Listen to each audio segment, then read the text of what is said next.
Hello YouTube, it's Brittany. Welcome to my channel. Today I'm going to be talking about a new planner to my planner lineup for the year 2020, which is the Cultivate What Matters Power Sheets Goal Planner.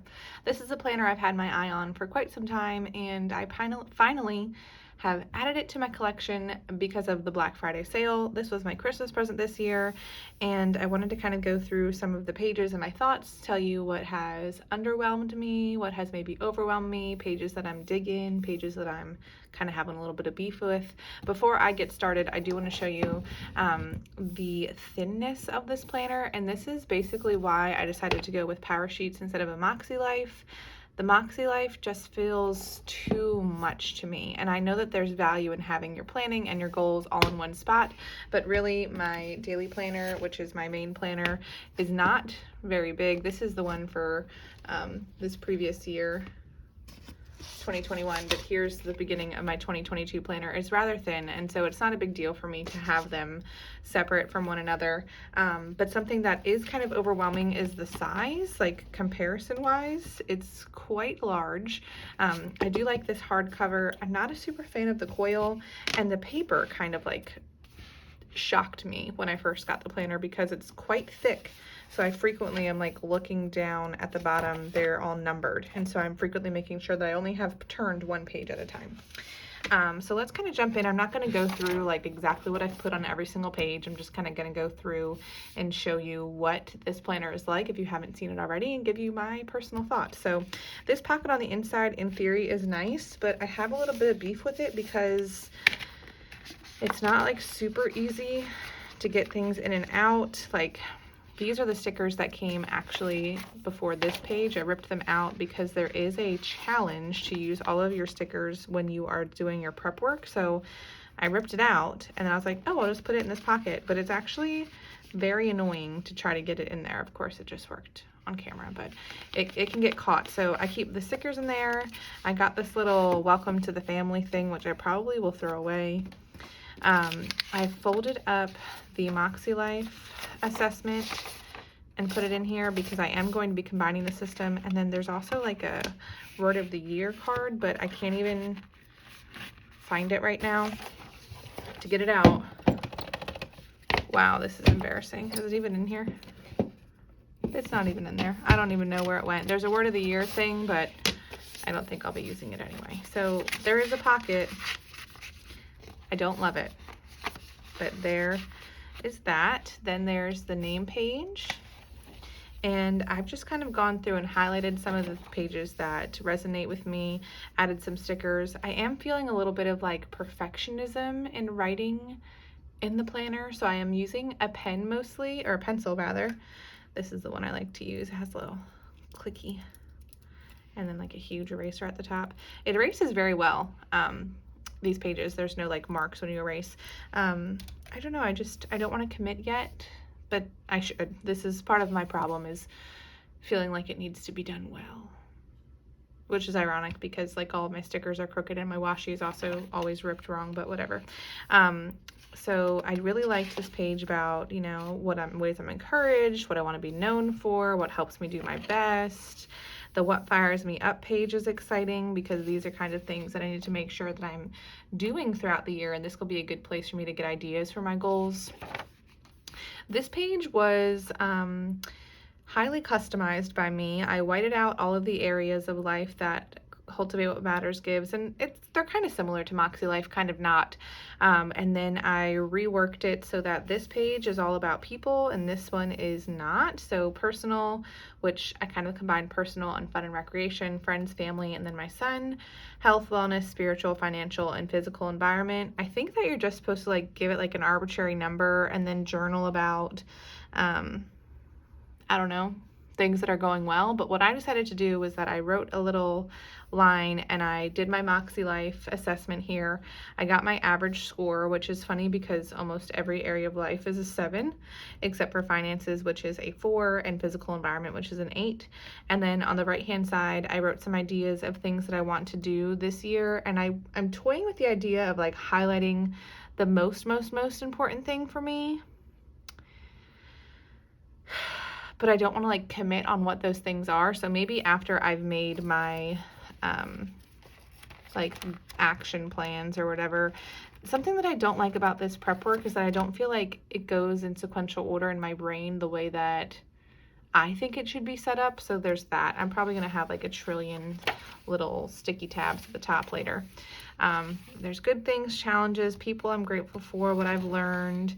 This page doesn't speak to me at all about wanting to break free and unlearning lies that you've told yourself. Maybe this doesn't resonate with me because I've done so much work this year with positive affirmations and changing the way that I speak to myself and being kind to myself. So maybe I feel like I don't really need this page, but part of me wants to rip it out.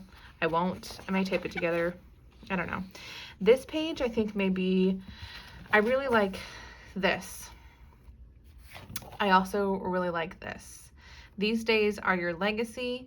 Life is too short and too meaningful to coast through. The good that you do today has the potential to change generations. Wow, that just really spoke to me. And then kind of journaling things that will have mattered, 80 years from now, things that won't have mattered, and character traits that I want to be known for. This page is like worth the money that I spent on the power sheets. I think this has made me really kind of reflect on the big picture. Haven't really gotten here yet. I love this as well, this page of what I'm saying yes to and what I'm saying no to, the Bible, family time, church, friend dates, creative outlets, music, learning, podcast, outside time, intentional movement, affirmations, gratitude, prayer aloud. This page I need to revisit throughout the year because this is what's going to make me fill up my cup. Things I need to say no to, passive scrolling, obligations that like in my head I feel like I should be doing X, Y, and Z, but do I really need to do it? Probably not. Working past my scheduled hours, comparison on social media, impulse purchases like this planner. Negative or self-sabotaging thoughts, media that disinterests me. I'll tend to like stick with watching a video or stick with reading a book or continue listening to an episode of a podcast even if it's not serving me. And I just want to stop doing that and use my time in ways that are helpful, So I have some more space here so I can add more to this. This kind of Mad Lib page also doesn't speak to me, so I may just skip it. And I've watched a lot of these like Power Sheets videos where it says, do the goal school, do the this, do the that. I've done a lot of that while I was waiting for my planner to arrive, and I just feel like maybe I can come back to this another point in the year and feel like into it, but for now, I'm just not into it. I love this little acrostic. I think that's the word. It's not acoustic. I think it's an acrostic poem. Grow what matters one step at a time. Little by little, your steps will add up. Super cool goals. And then here's like an idea for what kind of habits I can maintain, what kind of like bigger goals, and then like what kinds of like huge dreams I can have in each of these sections. But this is like such a small amount of space that I'm over/underwhelmed by this page as well. Something that the Power Sheets has when you purchase the planner is you get an online subscription to Goal School and Wildcards, and Wildcards are basically like freebie printables. And I have some beef with that because I spent a lot of money on a planner and I don't feel like printing out pages to add to my planner. I understand like the premise that you can customize it because I might not necessarily want, a gift tracking thing, but someone else might want that and that might serve them. I understand the premise, but it just feels like a lot of work to me. Here I have like a very tiny amount of space to do this yearly goals. Like I have a whole planner to track my goals for a year, but you've given me this much space to think about what they should be. Meh. So there's a little bit about that. This is where I can kind of put out my goals, but again, not committed there yet. Vision boards, I love to see other people make them, but I've never made one and I'm not sure that I will.